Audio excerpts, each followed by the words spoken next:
রূপকথা, তোমার খুব সাহস বেড়েছে না? চুপ করো, তুমি একটা ডাইনি মহিলা। আমার বাবা একটা শয়তান লোক। আমার ফুফি ফুফা তোমরা সবাই রাক্ষস, তোমরা মানুষ না।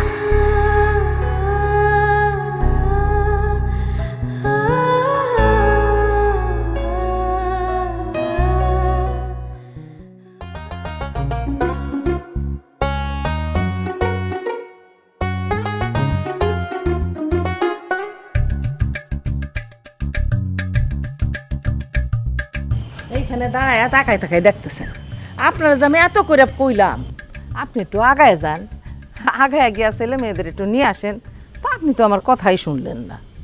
আচ্ছা, তোমার পোলা মায়েরা কি এখনো ছোট আছে? ওদের পচিনে আনতে হইব, বাড়ি পথরা চিনে না। অবশ্য 2 বছরে যদি একবার বাড়িতে আসে, বাড়ির পথ না চেনাই স্বাভাবিক।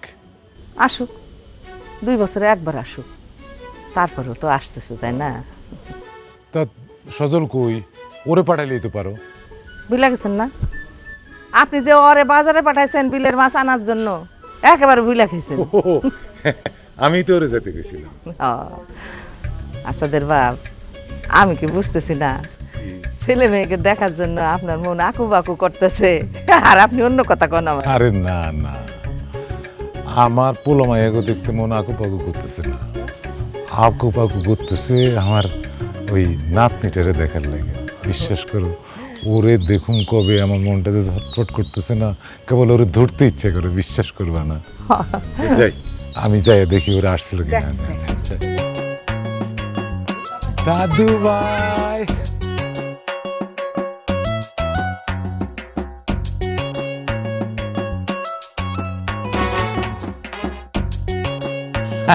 দাদুটা আমার আব্বা নেন। রূপকথা, ডক্টর না তোমাকে এই সমস্ত ফালতু জিনিস খেতে নিষেধ করেছে? আম্মু চুপ! একটা কথা বলবে না তুমি। আচ্ছা বাদ দাও। আব্বা, আমরা তো শহরে অনেক ব্যস্ত থাকি, অনেকদিন পর ছাড়া তো আসা যায় না, অনেক কাজের প্রেশার থাকে আব্বা। বাবা, বছরে 2-1 বার দেখাওয়া এটাও একটা কাজ। আপনি তো সবকিছুই বোঝেন বাবা, শহরে থাকলে বুঝতেন। শহরের চাকরি, বাচ্চার স্কুল, প্রাইভেট টিউটর, এই সমস্ত জিনিস মেনটেন করে এই সমস্ত অজপাড়াগায় আসাটা কত ডিফিকাল্ট। বোমা, অনেকদিন পর তুমি শ্বশুর বাড়িতে আসছো। শ্বশুর বাড়িতে এতদিন পরে আসা রাগারাগি করা কিন্তু ঠিক না। তোমরা যে আসছো আমরা অনেক খুশি হয়েছি মা। আপনি খুশি হলেও আমি খুশি হতে পারিনি। এখানে কি আছে? হ্যাঁ, এসি নেই, অ্যাটাচ বাথরুম নেই। আমি বুঝতে পারছি না আমি এখানে কিভাবে থাকবো। থাক শোনা, একটু একটু একটু রাগটা করো, ঠান্ডা হও। আম্মু, এখানকার রোদের মধ্যে একটা শান্তি আছে, সেটা শহরে নেই। Shut up! একটা কথা বলবে না তুমি। বেয়াদবি করছো না? এখানে এসে বেয়াদব হয়েছো। বৌমা, ওরে ধমক দিও না তো, ও তো খারাপ কিছু বলে নাই, সত্যই বলছে। দেখেন বাবা, আমার মেয়েকে আমি শাসন করছি, দয়া করে আপনি এর মাঝে কথা বলতে আসবেন না। এসো, ভেতরে আসো। জুলির মন মেজাজ একটু খারাপ হয়ে আছে, হ্যাঁ, ওরে কিছু বলেন না। ঠিক আছে, আমি তোকে কাউরেই কিছু বলি না। তোরা 2 দিন লাগে এতদিন করে বাড়িতে আসছো। আরে আমার মাইয়া, আমার শাইলা চলে আসছে।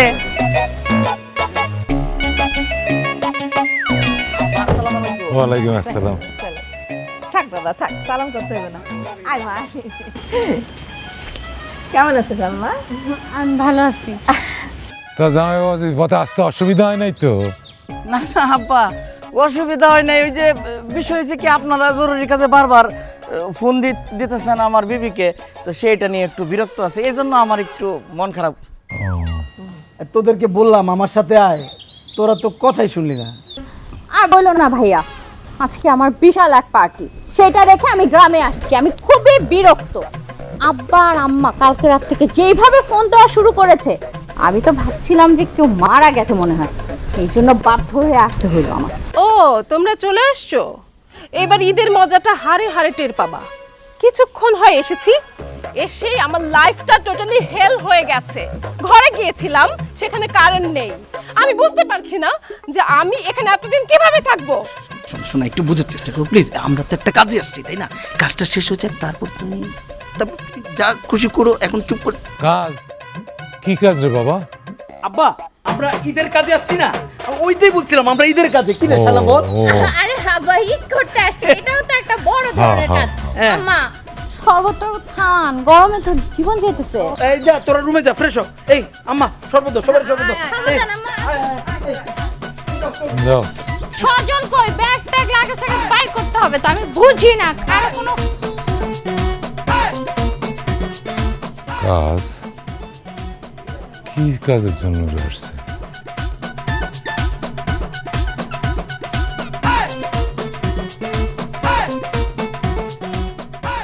এই যে মিস্টার সজল, এমনে দৌড়ায় দৌড়ায় কই যাইতেছো তুমি? তোমার তো কোনো খবরই নাই।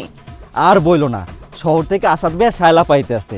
আব্বা সেই সকালবেলা আমারে উজানপুর পাঠাইছে বিলের মাছ আনতে। আসাদ ভাই আবার বিলের মাছ পছন্দ করে, তাই নিয়ে যাইতেছি। দেখো আসতেছে সকাল 10টা বাজে গেছে।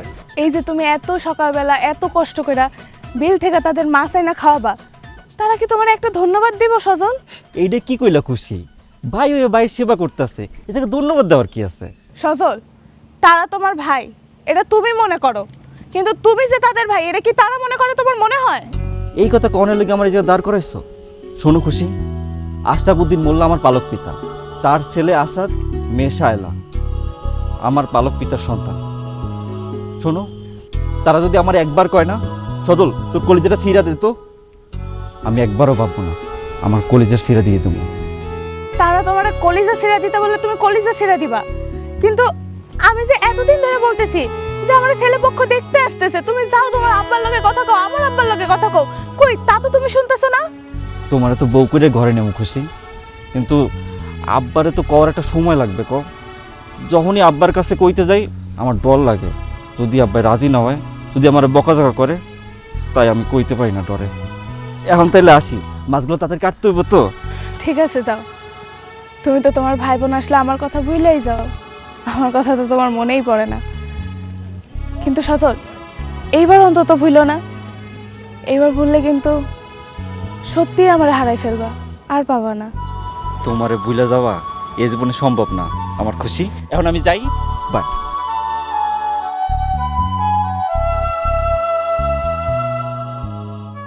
তোমার কি মাথা খারাপ হয়ে গেছে নাকি? তুমি কোন আক্কেলে আব্বাকে 3000 টাকা দামের পাঞ্জাবি দিতে চাইছো?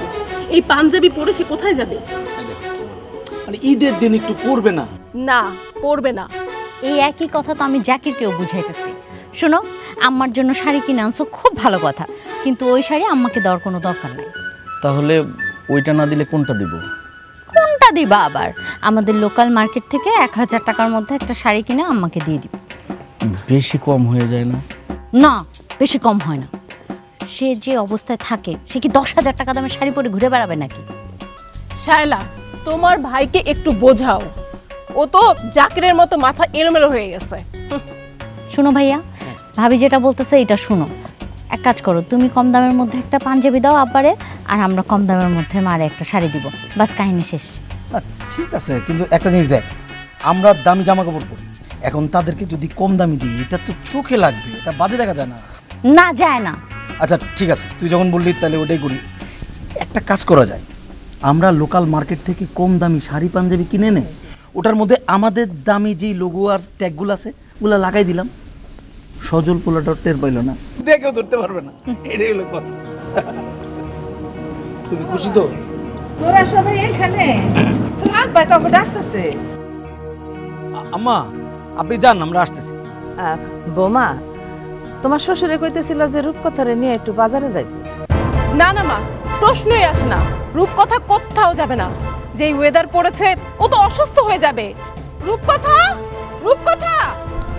মা, আপনি না কেমন যেন, কোনো কমন সেন্স নাই। এই গরমে আমরাই টিকতে পারতেছি না, আর ওই বাচ্চাটা কিভাবে বাজারে যাবে? তারপরে আবার বলতেছে বাজারে নিয়ে যাবে।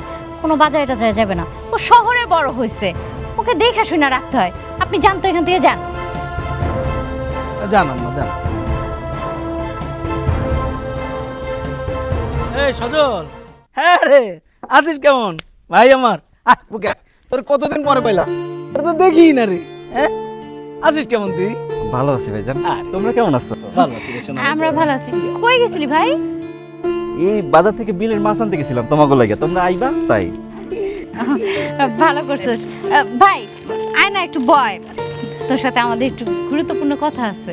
বয়, কি কথা আপা কও? আরে সেই কথা কইতে গেলে অনেক সময় লাগবে, বড় কথা তার আগে একটু কাজ করো। ওই আমি কি সিগারেট খাই তুমি তো জানো, দোকান থেকে এক প্যাকেট সিগারেট নিয়ে আসবা, আর ভাঙতি যে টাকা থাকবে ওটা দেওয়া লাগবে না, ওটা তোমার। দুলা ভাই আপনি বলছেন আমি আইনা দেব, আর ভাঙতি টাকা আমার লাগবে না, আমার কাছে আছে। আমি যাই মাছগুলো রেখে আসি। যা যা, সাবধানে যাইস। ওর ভাব সাপ দেখলে না আমার পাত্তাওলা ঝরে। এমন একটা ভাব মনে হয় যে বাংলা সিনেমার ফারুক, খুব অনেস্ট, ভাজা মাছটা উল্টায় খাইতে পারে। এইসব লোক দেখাই না সততা দিয়ে আব্বারে দখল করছে, বুঝছ না? এটা তো খেলা তো। ছোট ছোট মানুষ বাধ্য ছিল। এই, তুমি চুপ করো। কিছু না, সব আমাদের আমাদের মানে তোমারও, বুঝছো? এই গাছপালা লাগাইছিল আমার বাবার বাবা, বুঝছো? আর এই যে এই জায়গাটা না একটা বড় তাল গাছ আছে। দাদু, আমি শুনেছি তাল গাছে ভূত থাকে। এই তাল গাছে কি ভূত থাকতো? আরে না, ভূত টুত কিছু নাই, এসব সব মানুষের মনের ভুল। কিন্তু আমি তো শুনেছি গ্রামে নাকি ভূত থাকে, রাত হলে বাচ্চাদেরকে ভূতে ধরে নিয়ে যায়। আম্মু আমাকে এই কথা বলে। আরে না, এগুলো বলে তোমাকে ভয় দেখানোর জন্য, তুমি যাতে আমাদের গ্রামে না আসো এই জন্য, বুঝছো? এই যে আব্বা, আপনি কোন আক্কেলে রূপকথাকে নিয়ে বাড়ি থেকে বের হয়েছেন? এমনি বৌমা, আসলে আমি ওরে নিয়ে বাজারে যাইতেছিলাম, তো তুমি নাকি না করছো, এর লেগে এখানেই ঘোরাঘুরি করতেছি আর কি। কোনো দরকার নেই, এমনি যে গরম পড়েছে, বাই চান্স ঠান্ডা কাশি লেগে গেলে ওকে নিয়ে আমার আবার ঢাকায় দৌড়াদৌড়ি করতে হবে। ঢাকায় যাইতে হবে কেন? আমগো বাজারেই তো ডাক্তার বসে। আপনাদের ডাক্তার আমার খুব ভালো মতো জানা আছে, সব হাতুড়ে ডাক্তার। এই রূপকথা, চলো চলো আমার সাথে। আম্মু একটু দাদুর সাথে থাকি না? না, দাদুর সাথে থাকতে হবে না, মাম্মার মুখের উপরে কোনো তর্ক করবে না, চলো আমার সাথে, আসো। সবসময় এরকম।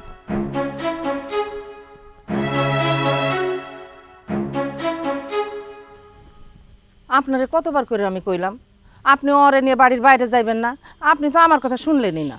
আরে আমি বাড়ির বাইরে গেলাম কই? এটা তো আমাদের বাড়ির সীমানার মধ্যেই। বৌমা কিন্তু অনেক রাইগা গেছে, গরম তো তাই। আসাদের বাবা, আপনি কিন্তু ওই বৌমার কথার বাইরে একদমই যাবেন না। ঠিক আছে, একদম বাইরে যাব না। এবার খুশি তো? শুনো, তুমি তাড়াতাড়ি ঘরের ভিতরে যাও, ওদের যত্ন ঠিক মতো হইতেছে কিনা দেখো, বুঝছো? যাও। ও ওই সবুজরে বলবা ওদের পাশে পাশে থাকতে। হ্যাঁ আচ্ছা ঠিক আছে।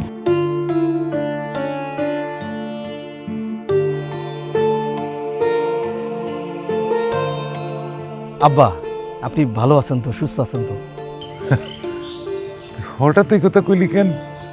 আইসো তো অনেক আগে, এই কথা জিগাইলে তো আমার আগেই জিগাইতে। ও বুঝছি, তুই বৌমার সামনে কথা কইতে ভয় পাস। না না, কি বলেন আব্বা, ভয় পাবো কেন?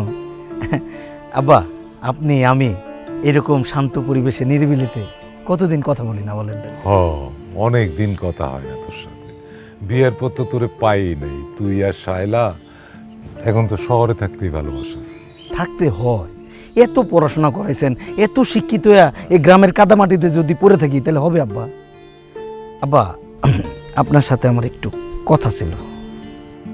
বল। আব্বা আপনি কি চান না যে আমরা ভালো থাকি, সুখে থাকি, নিরাপদে থাকি?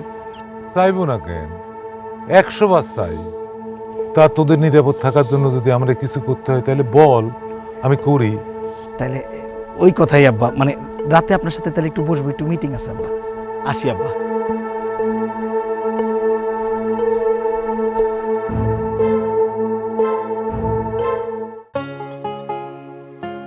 এই সজল, আমি তো আর দাদু ভাইয়ের লগে লুডো খেলে পারতেছি না। পারবেন কেমনে? শহরের পোলাফাইন, অ্যাডভান্স বেশি। হ্যাঁ হ্যাঁ, তুই দেখিস 20 বছর পরে আমার দাদু ভাই যখন প্রতিষ্ঠিত হইয়া গ্রামে আসবো না, তখন মানুষ কি বলবে? ও ওই দেখ আশরাফ মোল্লার নাতি, মাশাল্লাহ। হ্যাঁ, এই জন্যই তো কইছি আমার নাতনি রে ভালো ভালো জিনিস খাওয়াবি, রোজ খাওয়াবি। হ, মুন্সির বাগানে দেখছি টাটকা পেয়ারা, কাইলি মামুনিরে টাটকা পেয়ারা পাইরে দেবো। ঠিক আছে চাচ্চু। আহ কি সুন্দর করে ডাকে, মনটা একবারে জুড়াইয়া যায়। খেলতেছেন? হ্যাঁ আব্বা একটু বসলাম। ভয়। ইয়া সজল, একটু বাইরে যা তো, আব্বার সাথে একটু কথার কাজ আছে, যা। সজল বাইরে যাবে কেন? ও কি বাইরের লোক? ও তো আমাদের পরিবারের মানুষ, আমাদের বাড়ির একজন। ঠিক আছে আব্বা, কোনো সমস্যা নাই। ভাইজান আর আপা কি জানি কইব, যে এটা শুনলে আমিও কষ্ট পেতে পারি, ঠিক না আপা? হ ভাই, তুই একটু যা, ভিতরে যা। মামুনি আসো। যা যাও মা, ভিতরে যাও। এই তুই একটু আম্মারে পাঠাই দে, যা যা। তা কি বলবি? আব্বা, আসলে আমি আর ভাইয়া তো পাশাপাশি এলাকায় থাকি। হ্যাঁ, বর্ষার দিন আমাদের খুব কষ্ট হয়ে যায়, মানে বৃষ্টির পানি জমে একদম রাস্তাঘাটে হাঁটাই যায় না, খুব বিপদ হয়ে যায়, তাই না ভাইয়া? ও এ সমস্যা কি? বর্ষাকালে তাহলে নৌকা পাঠায় তো মনে। আব্বা মজা করে। আব্বা ঢাকা শহরে কি নৌকা চলে নাকি? ওইখানে তো আব্বা এগুলো চলবে না। মানে আমরা চাইতেছিলাম এলাকাটা একটু পরিবর্তন করতে চাচ্ছিলাম। ও এই কথা, তা করবি, ভালো কথা। তো আমার এখানে কি করার আছে? কিরে আমার ডাকতেছিস কেন তোরা? আম্মা, হয়েছে কি, আমি আর ভাই তো পাশাপাশি এলাকায় থাকি, তো আমরা একটু জায়গাটা পরিবর্তন করতে চাই। বলো না কেন, বর্ষায় যে পানি উঠে, বলো। আম্মা হয়েছে কি, আমরা যে এলাকায় থাকি সেইখানে হচ্ছে পানি উঠে যায়, হাঁটাচলা করা যায় না, মানে খুবই কষ্ট, অবর্ণনীয় কষ্ট। তো এই জন্য আমরা একটু ওই এলাকাটা পরিবর্তন করতে চাই, আমরা বাসা পরিবর্তন করতে চাই। করবি? হ্যাঁ, বাসা পরিবর্তন করবি, তা আমাদের অনুমতি নেওয়ার দরকার আছে কি? তোরা যেখানে ভালো থাকবি সেখানেই থাক। আমরা তো চাই তোকে সুখ, যেখানে সুখে থাকস সেখানেই থাক, আমার তাতে কোনো আপত্তি নেই। আব্বা আলহামদুলিল্লাহ আব্বা, এইটাই চাইছিলাম। ভালো কথা আম্মা, এইটাই চাইছিলাম, এইটাই চাইছিলাম আম্মা। ঠিক আছে। এই কোথায়? এই আসাদের বাপ, হ্যাঁ, আমি না ঠিক বুঝলাম না, মানে ওরা বাসা পরিবর্তন করব সেটাও আপনারা জিগাইতেছে, কিরকম অবাক লাগতেছে না ব্যাপারটা? কিন্তু আমি ভাবতেছি অন্য কথা। কি? আসলে এইবার আসার পর তাদেরকে আমি দেখা ভাবছিলাম তারা যেরকম পাল্টায় গেছে, আসলে কিন্তু পাল্টায় নাই, আগের মতোই আছে, একটুও পাল্টায় নাই। তা না হইলে কি সামান্য বাসা বদল করব, তার জন্য বাপ মায়ের অনুমতি চায়? ভালো ভালো, আল্লাহ করে বাঁচা। ভালো রাখো তো। আব্বা আম্মা, এই যে আপনাদের জন্য ঈদের উপহার, এই দাও তো। আম্মা, অনেক দামি শাড়ি, যত্ন করে পরবেন। মাগো, সন্তান যেটাই দিক না কেন, বাপ মার কাছে সেটা দামি। হয়েছে হয়েছে, সব দোয়া তোমরা দুজনে নিয়ে নিবা, আমাদের দোয়া লাগবে না। আব্বা, এই যে শহরের অনেকগুলা দোকান ঘুরে তারপরে আপনার জন্য এই পাঞ্জাবিটা আমি নিজে পছন্দ করছি, না দেখেন আপনার পছন্দ হবে। আর আম্মা, শহরের সবচেয়ে বড় দোকান থেকে জাকির আর আমি দুইজন মিলে আপনার জন্য এই শাড়িটা পছন্দ করছি, ধরে দেখেন আপনার ভালো লাগবে। ঈদের দিন কিন্তু আমার কাপড়ই আগে পরা লাগবে। এইটা কি বললি? তোরটা পরবে মানে? মানে তোর দেয়া শাড়ি আর পাঞ্জাবি যদি পরে দিলে আমারটা পরবে কখন? আমাদেরটা পরতে হবে। না না আম্মা, আমাদেরটাই পরতে হবে। তুমি বললেই হলো, আমি ছোট, আব্বা আম্মা আমারে বেশি ভালোবাসে, আমার দেওয়াটা পড়ো। জি না, এসব কথা চলবে না, আমারটাই পরতে হবে আম্মা। আচ্ছা ঝগড়া করতেছো কেন? আব্বা, ঈদের দিন সকালে আপনি আসাদ ভাইয়ের দেওয়া পাঞ্জাবি পরবেন আর শাইলার দেওয়া শাড়ি পরবে আম্মা, আর দুপুর বেলায় আপনি আসাদ ভাইয়ের দেওয়া শাড়ি পরবেন আম্মা, আর আব্বা পরবেন শাইলার দেওয়া পাঞ্জাবি। বাহ, ভালো ভালো। জামাই তো খুব বুদ্ধি আছে। আব্বা আপনাদের দোয়া আব্বা। আব্বা জানেন, জাকির না মাঝে মধ্যে আপনার আর আম্মার কথা মনে পড়ে কি যে কান্না করে। থাক থাক, এখন তো তারা সামনে, এখন কান্না করো না। কিন্তু কি করব, ব্যস্ততার কারণে আসাই হয় না। আমি জানি তো জাকির যে আমার খুব ভালোবাসে। আব্বা, জাকিরই ভালোবাসে, আমি বুঝি ভালোবাসি না? আর আমার বউ রাতে আপনাদের জন্য চিন্তা করতে করতে মাঝে মধ্যে ওষুধ খাইতে হয়, টেনশনে শেষ হয়ে যায়। কি বলো? বুঝছি বুঝছি বাবা, তোমরাও ভালোবাসো, তোমরাও ভালোবাসো। আব্বা, তাহলে ওই যে দলিলটা বাইর করেন, কাস্টমার দেখাতে টাইম লাগবে তো। দলিল? দলিল? কিসের দলিল? আব্বা মনে হয় ভুলে গেছে, আমি আর ভাইজান বললাম না যে এই বাড়িটা বিক্রি করে আমরা শহরে দুই ভাই বোন দুইটা ফ্ল্যাট কিনবো, এই বাড়িটা হাইওয়ে থেকে কত ভিতরে আব্বা, কোনো সুযোগ সুবিধা নাই। আল্লাহ না করুক আপনি বা আম্মা যদি অসুস্থ হয়ে পড়েন, এইখান থেকে হসপিটালে নিতেও তো আধা দিন চলে যাবে। এই রিস্ক আমরা দুই ভাই বোন নিতে চাচ্ছি না। আমাদের কাছে কিছু টাকা আছে, তাই না বলো? সেটার সাথে এই বাড়িটা বিক্রি করলে, জায়গা জমি বিক্রি করলে যেই টাকা হবে, দুইটা ফ্ল্যাট সুন্দর মতো হয়ে যাবে। তারপরে আপনি আর আম্মা আমাদের দুইজনের সাথেই থাকবেন, তাই না ভাইয়া বলো? আব্বা আম্মা আপনারা আমাদের সাথেই যাবেন, আমাদের সাথেই থাকবেন, আর কোনো কথা চলবে না।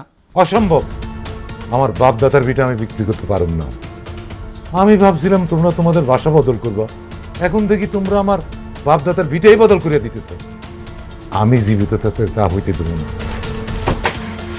আব্বা তোর কেমন কত, তোরা তো জানিস তোর বাবা একটু রাগি মানুষ, আজকে একটা কথা কইবি মানে এটা কোনো কথা হইলো নাকি? ও আসাদের বাপ, আসাদের বাপ শুনেন, আরে বিল্ডিং পুরান হয়ে গেছে, তলাতে শিকড় বাইরে হয়ে গেছে, না যাওয়া যায় থাকা যায় না, বুঝলেন আব্বা? আব্বাস আব্বার পুরন আব্বারে বুঝাবো। কিছু বুঝি না, যেমনে পারো তুমি ম্যানেজ করো। ফ্ল্যাট দেখছি, ফ্ল্যাট দুইটা নিতে হবে, বাস শেষ। দেখলি না আব্বা কেমন করে ছ্যাঁত করে ওঠে এখন এই বয়সে? একটু মানুষ ঠান্ডা হবে, বুড়া কালার ছ্যাঁত করে। খুব তো নিজের বাবাকে একদম সহজ সরল মনে করো। দেখেছো তোমার বাবার পেটের মধ্যে কত প্যাঁচ, সে তোমাদের কিছুই দেবে না। আরে শোনা, কিছু দিবে না এটা বলে নাই তো, বলছে বাড়ি দিবে না, বুঝো শোনা। বাড়ি দিবে না মানে এটা কোনো কথা? বাড়ি না দিলে তো টাকা হবে না ভাইয়া, তুমি বুঝতেছো না কেন? যেভাবেই হোক ফ্ল্যাট কিনতে হবে। আর এই বাড়িতে কি আমি প্রত্যেক বছর আসবো নাকি?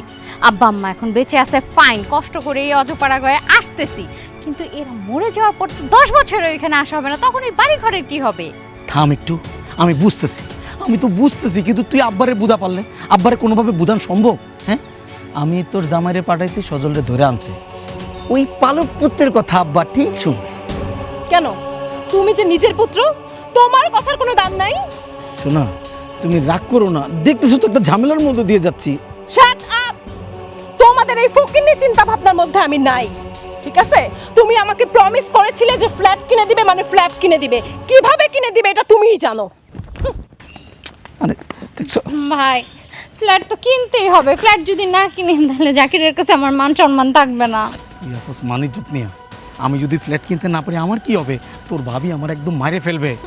টাকা নিস, এই যে জাকির আর সজলায় বসছে। সজল ভাইয়া, তোমার আপু আর ভাইয়া তোমাকে যা বলবে সুন্দর করে শুনবা, হ্যাঁ? ওই কথাগুলো আমার মনে লক্ষ্মী ছেলে, হ্যাঁ? আচ্ছা। হ্যাঁ, শোনো শোনো। আপা ভাইজান কি হয়েছে কও? আর আব্বাই তো রাগ করে আছে কেন? আব্বার তো একটু মাথা গরম। শোন না ভাই, তোরে দেখ, আমরা কি কোনো সময় তোরে কাজের লোকের মতো দেখি? হ্যাঁ, তোরে আমরা ভাইয়ের মতো দেখি না? কাজের লোকদের যেরকম মানুষ দেখে, যেরকম পোশাক আশাক দেয়, তার চেয়ে দামি জামা কাপড় তোরে আমরা দেই না বল? হ আপা, তোমরা তো আমার আপন ভাইয়ের মতোই ভালোবাসো। কি হয়েছে কও আমারে? শোন, মানে তুই তো আব্বার কাছে কাছে থাকস, সবসময় আব্বার পাশে পাশে থাকস, তুই খালি একটু আব্বারে বুঝাই বলবি আমরা যে প্রস্তাবটা রাখছি, এই প্রস্তাবটা যেন আব্বা একটু চিন্তা করে, একটু যেন মেনে নেয়। মানে কি প্রস্তাব আমি তো ঠিক জানি না। আমি আর বড় ভাই চাইতেছিলাম যে এই বাড়িটা তো একদম অজপাড়া গায়ে, এখানে কোনো সুযোগ সুবিধা নাই। দেখ, আব্বা আম্মা যদি অসুস্থ হয়ে পড়ে, আশেপাশে কোনো হসপিটাল নাই, তাই না ভাই বলো? হ্যাঁ হ্যাঁ। আর শোন, তো এই জন্য আমরা চাইতেছিলাম এই বাড়ি, এখানকার সয় সম্পত্তি বিক্রি কইরা আমরা শহরের দুই ভাই বোন দুইটা ফ্ল্যাট কিনবো, বলো? আব্বা আম্মা আমাদের সাথে থাকবে, আরামসে থাকবে। তুইও থাকবি? হ্যাঁ, তোমার আর কোনো চিন্তা নাই, তোমার আমরা একটা মার্বেলা চাকরির ব্যবস্থা করে দিব। টাইটুই পিন দেখ, কোট টুট পরে তুমি খালি অফিসে যাইবা, কোনো না, চুলটা একটু কাটতে হইব, দাড়ি শেভ করতে হইব। না না, আমি আব্বার এই কথা কইতে পারবো না। আপা তুমি আমার মাফ করে দাও, ভাইজান তুমি আমার মাফ করে দাও। আব্বারে যদি আমি এই কথা কই, আব্বাই আমার চটকাইবো। না না, আমি এই কথা কইতে পারবো না, আমি যাই তেলে। এই তুই আমার কথা শুনলি না তো? অকৃতজ্ঞ কোথাকার, তোরে কেমনে বাড়ির থেকে বাড়ি করতে হয় সেটা তুই খালি দেখ। তোর বদলে যদি একটা কুত্তা বসতাম, কুত্তার আমার কথা শুনতো। অকৃতজ্ঞ হারামজাদা, বাইরা বাইরা বাইরা যা, ভাই তুমি কই যাও কথা? এই বলত তাহলে নিয়ে আর পারলাম না।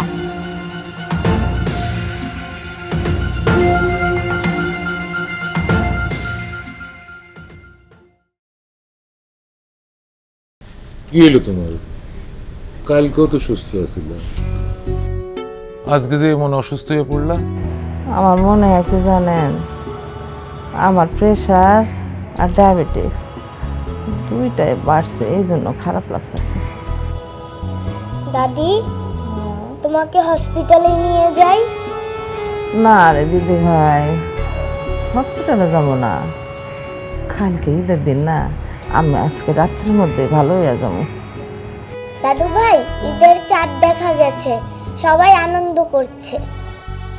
তুমি যাও দাদু ভাই, আমি তোমার দাদির কাছে থাকি। হ্যাঁ, আরে না, তোমাদের আমি এখানে রেখে আনন্দ করতে যেতে পারবো না। দাদি, তুমি আগে সুস্থ হয়ে উঠো। কুইক কুইক, কালকে ঈদের দিন, আমরা অনেক মজা করব। রূপকথা, চলো ঘরে চলো। বৌমা, বৌমা রূপকথা আরেকটু আমার কাছে থাকুক না, তাইলে আমার ভালো লাগবে। হ্যাঁ বোন, তোমার শাশুড়ি অসুস্থ তো, রূপকথা আর একটু থাকুক। আম্মা অসুস্থ তো রূপকথা থেকে কি করবে? ও কি ডাক্তার? আপনাদের আদরের ছেলে আছে না সজল, ওকে বলেন ডাক্তার নিয়ে আসতে। আমরা তো আপনার কেউ না, যদি হতাম তাহলে আপনি আমাদের কথাই শুনতেন। চলো ভেতরে চলো, আসো, তাহলে বসে থাকা লাগবে না।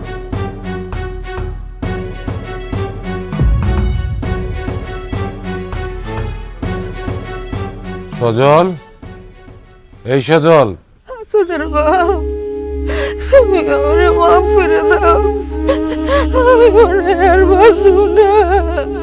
আমার আর সবার সাথে ঈদ করা হইল না। না, আপনার অসুস্থ সময় পেলেন না আম্মা, আপনি তো কটা দিন পরেও অসুস্থ হতে পারতেন। আমরা সবাই মিলে ভাবলাম যে একসাথে ঈদ করব। আমরা চাইলে কি হবে, তারা যদি না চায়? ভাবি, আম্মা তো ইচ্ছে করে অসুস্থ হয় নাই। এই চুপ, একদম চুপ, কোনো চামচামি করবি না। তোর দরকার হলে তুই আমার এই হাসপাতালে যা। হ ওই তো যাবো, আম্মা তোর একলার। আপনার আচরণে তো তাই মনে হয় আব্বা। আপনি তো আমাদের কোনো কিছুই দিতে চাচ্ছেন না। আপনি এমন একটা ভাব করতেছেন যে আমরা আপনার কেউই না। আপনি একটা জিনিস বুঝেন না আব্বা, আম্মা আর আপনি মরে যাওয়ার পর এই বাড়িতে আমরা আর জীবনেও আসবো? কোনোদিনও আসবো না, সেটা আপনি খুব ভালো করেই জানেন। আর এই জন্য আমাদেরকে বঞ্চিত করে আপনার এই পালক সন্তানকে আপনি সব কিছু দেওয়ার পায়তারা করেছেন। শায়লা, তোরা তো স্বার্থপর হইলি কবে? তোর মা মারা যাইতেছে আর তোরা এসে সম্পত্তি নিতে? না, এই সম্পত্তি আমি কাউরে দিব না, আমি এতিম করে দিয়ে দেবো। আব্বা, আম্মার নিয়ে তাড়াতাড়ি হসপিটালে যাওয়া লাগবে। হ্যাঁ, আমি আইসা যেন তোদের কাউরে না দেখি। এই চল। আমরাও থাকবো না, আমরা আজই চলে যাব, কালই মালদ্বীপ যাব। আপনি কি ভেবেছেন? হ্যাঁ, আমরা ফকিন্নি ঘরের সন্তান? মোটেই না। শোনা, আমার একটু আম্মার সাথে যাওয়া উচিত না হাসপাতালে। চুপ, তুমি একটা কথাও বলবে না। বেবি, তুমি আর আমি থেকে যাই, কি বলো? তোমার মাথা খারাপ, আমার মাথা এখনো ঠিক আছে। ঈদের দিন আমি আমার কাপড়টা পর্যন্ত পরতে পারলাম না এই অসুস্থতার কারণে। আমি সব কিছু গাড়িতে তুলেছি, তাড়াতাড়ি আসো আসো। আব্বা আসি, আসসালামু আলাইকুম। এই, আম্মা দোয়া করি সুস্থ হয়ে যাবে। আম্মু, আমি যাই? বেয়াদব মেয়ে কোথাকার, সেদিন থেকে দেখছি বেয়াদব হয়েছো। মাল্লা কেন শোনা? আরে মারে নাকি? চুপ। শানা,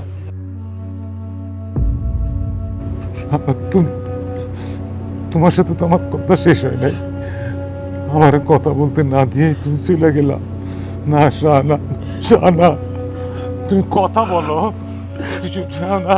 আব্বা শান্ত হন, আমার লোকে কেমনে কথা কইবেন? আম্মাই তো আর নাই।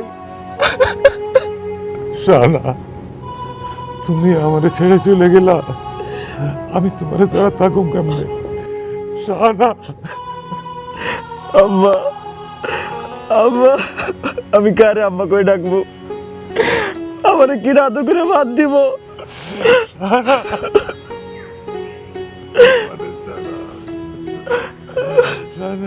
আব্বা, এই সজল, তুই কি ওগুলো খবর দিছিলি? আবার তা করে তো ফোনে পাই না, সবার ফোন বন্ধ। ওরা বোধ হয় আমাকে লোকে আর যোগাযোগ রাখবো না। শানা, শানা, শুনছো? তোমার বোন আমার কথা শুনছো? ওরা একটু তোমার দেখতে আসলো না। শানা, আব্বা, আমার দাফন দিতে হইব। দাফন দিবি? আমারও মাইরে ফেল, তোর আমার লোকে আমারও। আব্বা, আপনি শান্ত হন, শক্ত হন, আপনি ভাঙ্গে পড়েন না। আব্বা, আমার লাশটা দাফন দিতে হইব। না, শানা, খবর না না আমারও দিয়ে ভাই বেশি দেরি করানো যাবে না ভাই, লাশ দাফন করি ভাই। আব্বা আপনি শান্ত হন, শক্ত হন, দেন আব্বা।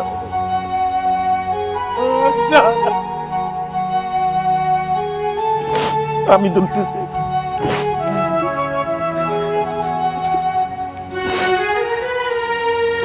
আশহাদু লা ইলাহা ইল্লাল্লাহু ওয়াহদাহু লা শারীকা লাহু ওয়া আশহাদু আন্না মুহাম্মাদান আবদুহু ওয়া রাসূলুহু।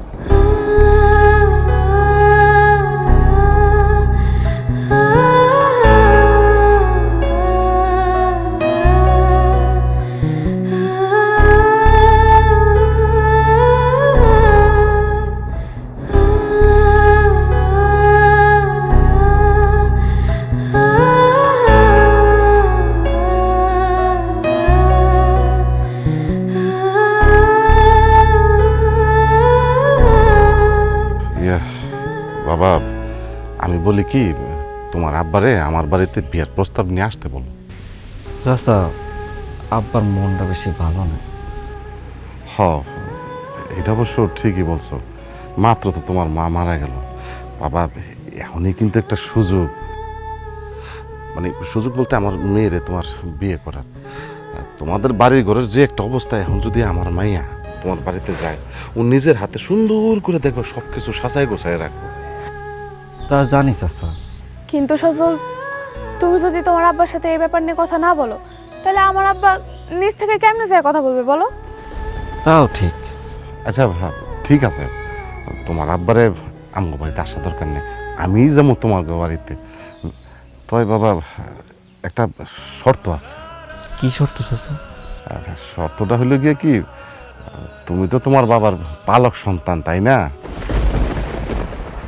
তাই আমি বলতেছিলাম কি, তোমার বাপের পালক সন্তান হও আর যেমনি সন্তান হও, সন্তান তো তার যে সহায় সম্পদ আছে, এই সহায় সম্পদের তো ভাগ তুমি কিছুটা পাও, তাই? ঠিক বুঝলাম না চাচা। না না বোঝার তো কিছু নাই, মানে আমি তোমারে বোঝাইতে চাইছিলাম যে আমার মেয়ের বিয়ে করার আগে তোমার যে বাবা আছে, ওই বাবার কাছ থেকে 33% যে সম্পদ তুমি পাও, সেই সম্পদ যদি তুমি নিজের নামে লিখে নাও, তাইলে আর আমার কোনো আপত্তি নেই। আর তা যদি না নিই? না নিলে আর কি করার, আমার শর্তে যদি তুমি রাজি না হও, তোমার মতো এরকম একটা সহায় সম্বলহীন ছেলের কাছে, পালক ছেলের কাছে তো আমি আমার মেয়ে বিয়ে দিতে পারি না। ও তাই, ঠিক আছে, এই যে আপনার মেয়েরে আপনার হাতে তুলে দিলাম। আপনার মেয়েরে যে আমি ভালোবাসি, এই কথা আমি আর কোনোদিন কমবো না। কিন্তু সজল, এটা তো খুব সহজ একটা শর্ত, তাই না? তারা আমারে রাস্তা থেকে কুড়ে আনছিল এতিম অবস্থায়, তারা আমারে সন্তান হিসেবে স্নেহ করছে কোনো শর্ত ছাড়া, সন্তান হিসেবে ভালোবাসছে কোনো শর্ত ছাড়া। আর তোমারে পাই তৈলে আপনার তা করে শর্ত দিতে হইব? ভাবলা কেমনে? আমি আমার আব্বার কাছে মৃত্যু পর্যন্ত থাকবো, আমার পাশে কারো না থাকলেও চলবো। আসি, খোদা হাফেজ।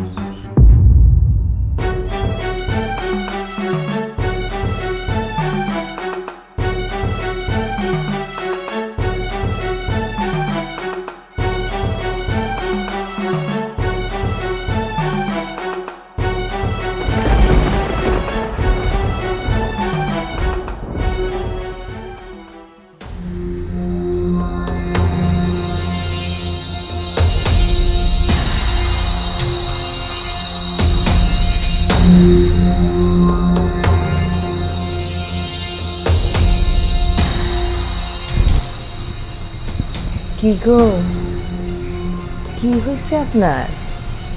আজকে যে এত সকাল সকাল ঘুমায়া পড়লেন?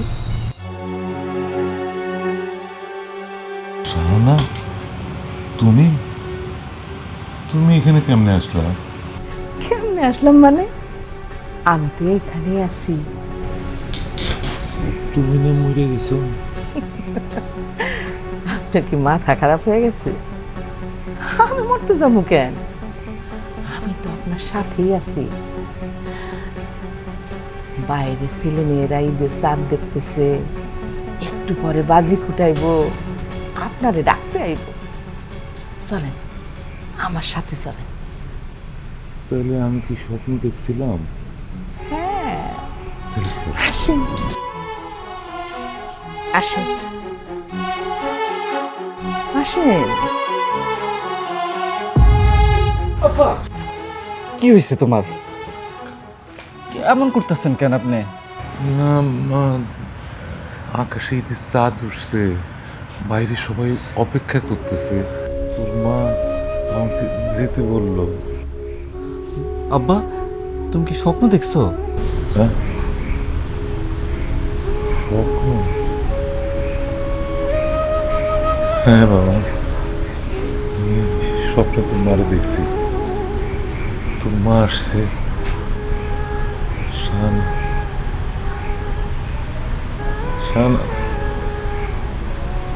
শাহানা, তুমি মারা গেছো 2 মাস হলো। কোরবানি দিয়ে তোমার সন্তানেরা জানে, একটা খবরও নেই না। সন্তানরা এত স্বার্থপর।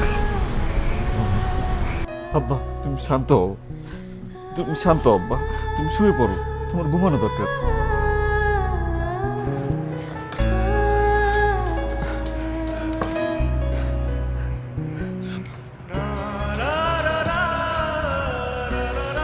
আব্বা, আপনার হার্টে তো ব্লক ধরা পড়ছে, অপারেশনটা করা দরকার এখন। হ্যাঁ, তো ঠিকই গেছে, অপারেশনটা করা নেই দরকার, ঈদের পরে করে বাবা। তাইলে আমরা ঈদের পরের দিনই ঢাকা যাই। আরে ঈদের পরে ঢাকা যাবি মানে? পুরা ঢাকা শহর আব্বা আম্মার দেখতে গ্রামে চলে আসছে। আসাদ, তুই এতদিন পরে?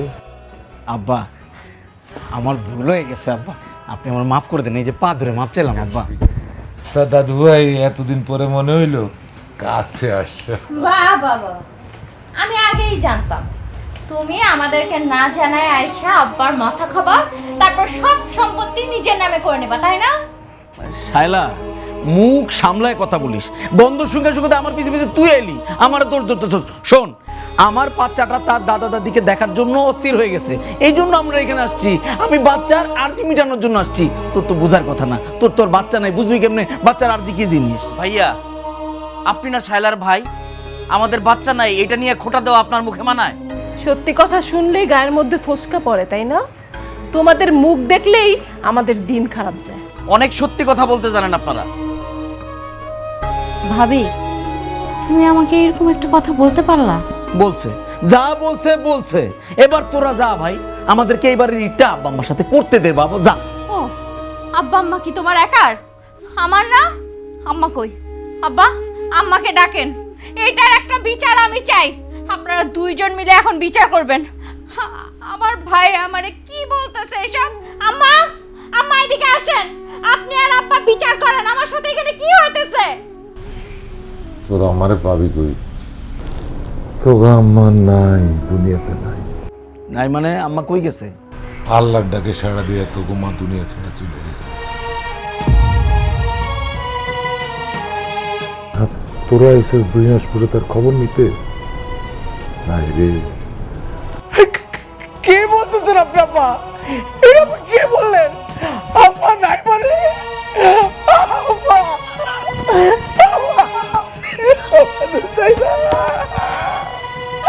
এরকম তো কথা ছিল না আম্মা। তোমরা যে সেই ঢাকা গেলা, আর তো একটাবার খোঁজও নিলা না আম্মা কেমন আছে না আছে।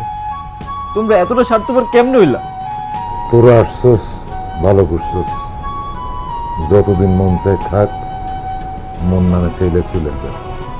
কারণ তোদেরকে যে আটকায় রাখতে পারতো সে তো আর নাই। সে তো মরার আগে তার 2 সন্তান, ছেলে মেয়েরে একবার দেখেও যেতে পারলো না।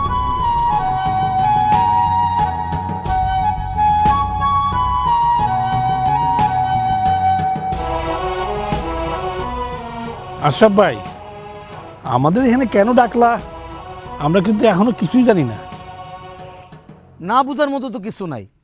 আব্বা তার স্থাবর অস্থাবর সম্পত্তি আমাদের ভাই বোনের মধ্যে ভাগ করে দিবে, আমাদের ন্যায্য বুঝিয়ে দিবে, এটাই হলো কথা। আমি কি তোদের 2 ভাই বোন রে সম্পত্তি বন্টন করে দেব একথা কখনো বলছি? কেন আব্বা, আমরা ছাড়া তো আর আপনার কোনো সন্তানাদি নাই, কারে দিবেন আপনি? দেখা যাক কারে দেই।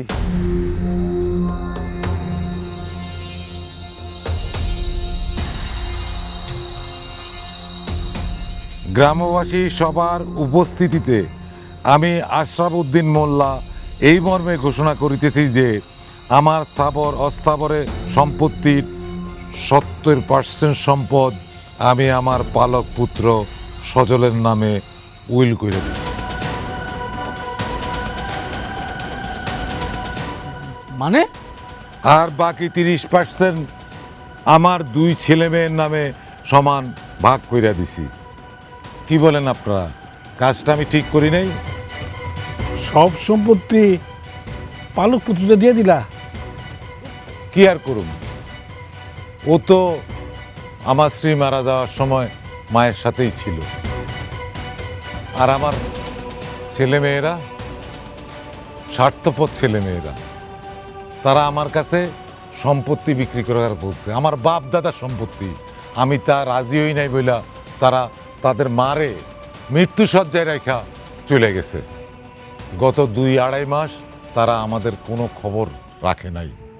মাঝে মারা গেছে সেই খবরও তারা জানে না। তো আমি আর কি করব? আমি কাজটা ঠিক করছি না? আপনারা বলেন। ঠিকই আছে, যা করছো ভালোই করছো। ভালো বাইর করতেছি। তুই আমার আব্বার ব্রেন ওয়াশ কইরা সব সম্পত্তি নিজের নামে লেখা দিবি, আমি তোর জানে বের রাখলাম। শুনেন আব্বা, বাকি যে 30% আছে সেটা আপনার এই পালক ছেলেরে দিয়ে দেন। আমাদের 2 ভাই বোনের কিচ্ছু লাগবে না। আপনার ওই ভিক্ষা সম্পত্তি আমরা দুইজন আপনার ভিক্ষা দিলাম। তুমি দাঁড়াইছো কেন? এই ছেলে বাইর করো বাড়ি থেকে। এই থামো থামো, এই আচ্ছা থামো থামো, আচ্ছা এই আচ্ছা এই জামাই, এই জামাই, এই এই এই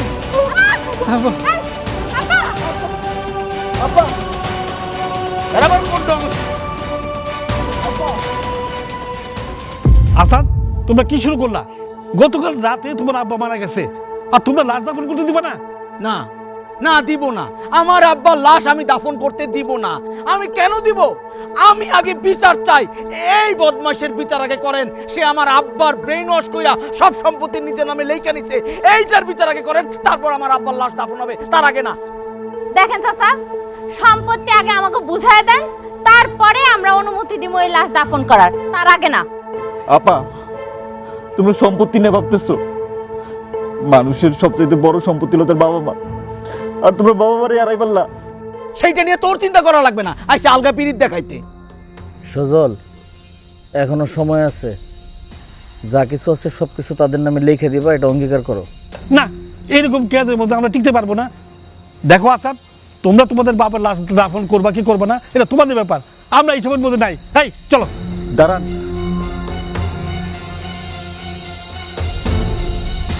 আরে বাপ রে, পয়সা থাকতো নাটক করছে, এখন আব্বা মরে গেছে, এখন নাটক বন্ধ হয় না। উপরে গেছে কি আনতে আল্লাহ।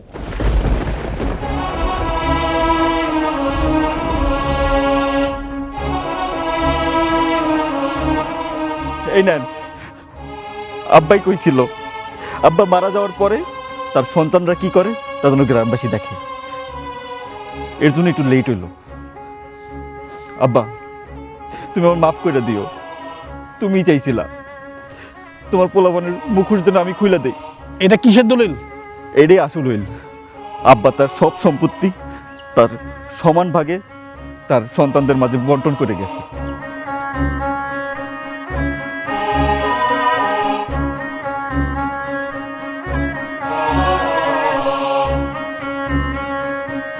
আব্বাই উত্তর পাশে 10 ডিসিমিল জমি আর চকের 2টা জমি দিছিল আমার চলার লেগে। তাও আমি তো গ্রামে লিখে দেবো। আমার কোনো জমির দরকার নাই। আমি সম্পত্তি দিয়ে কি করবো? আমার তো বাপ মাই নাই, কোনো কিছু দরকার নাই আমার। আরে আরে সোনা ভাই আমার, তুই কত সৎ, তুই কত ভালো, তুই কত মহান, আমরা বুঝতে পারি না রে ভাই। আসল সোনার খনি তো, আসল হীরকখণ্ড আমরা চিনি নাই, আমরা সোনার মানুষ চিনি না রে ভাই। মাফ করে দে আমাদের, নিজ গুলো ক্ষমা করে দে। আমার আব্বা মারা গেছে, আমরা দাঁড়ায় আছি এই জায়গায়। এই সবাই ধরো, জাকি ধরো, আমার আব্বারে গোসল করে দেবো, দাফন করে দেবো। গ্রামবাসী কোথায়? এই জাকি ডাক দাও, এই গ্রামবাসী আছে না, খবরদার।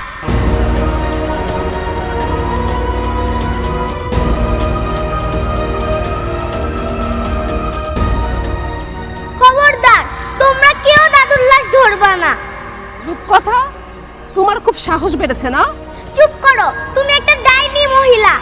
আমার বাবা একটা শয়তান লোক। আমার ফুফি ফুফা তোমরা সবাই রাক্ষস, তোমরা মানুষ না। মামুনি এইসব কথা বলতে নাই। না চাচু, এইসব বলতে হবে। তাদের মতো শয়তান ছেলেমেয়ে কখনো বাবার লাশ স্পর্শ করতে পারবে না। তারা এই লাশ নিয়ে যেতে পারবে না, আমি নিতে দিব না। আমার দাদু ভাই কোনো স্পর্শ করার তাদের কোনো অধিকার নাই। আসাদ, শাইলা, তোমাদের সম্পত্তি তোমরা বুঝতে পাইছো? এখন আমাদের কাজটা আমাদের করতে দাও। সজল, তোর বাবার লাশ রে গোসল করাইতে হবে, গ্রামবাসীদের খবর দাও। আর শোন, তোর বাবার লাশ তুই দাফন দিবি, আর কেউ না। চল।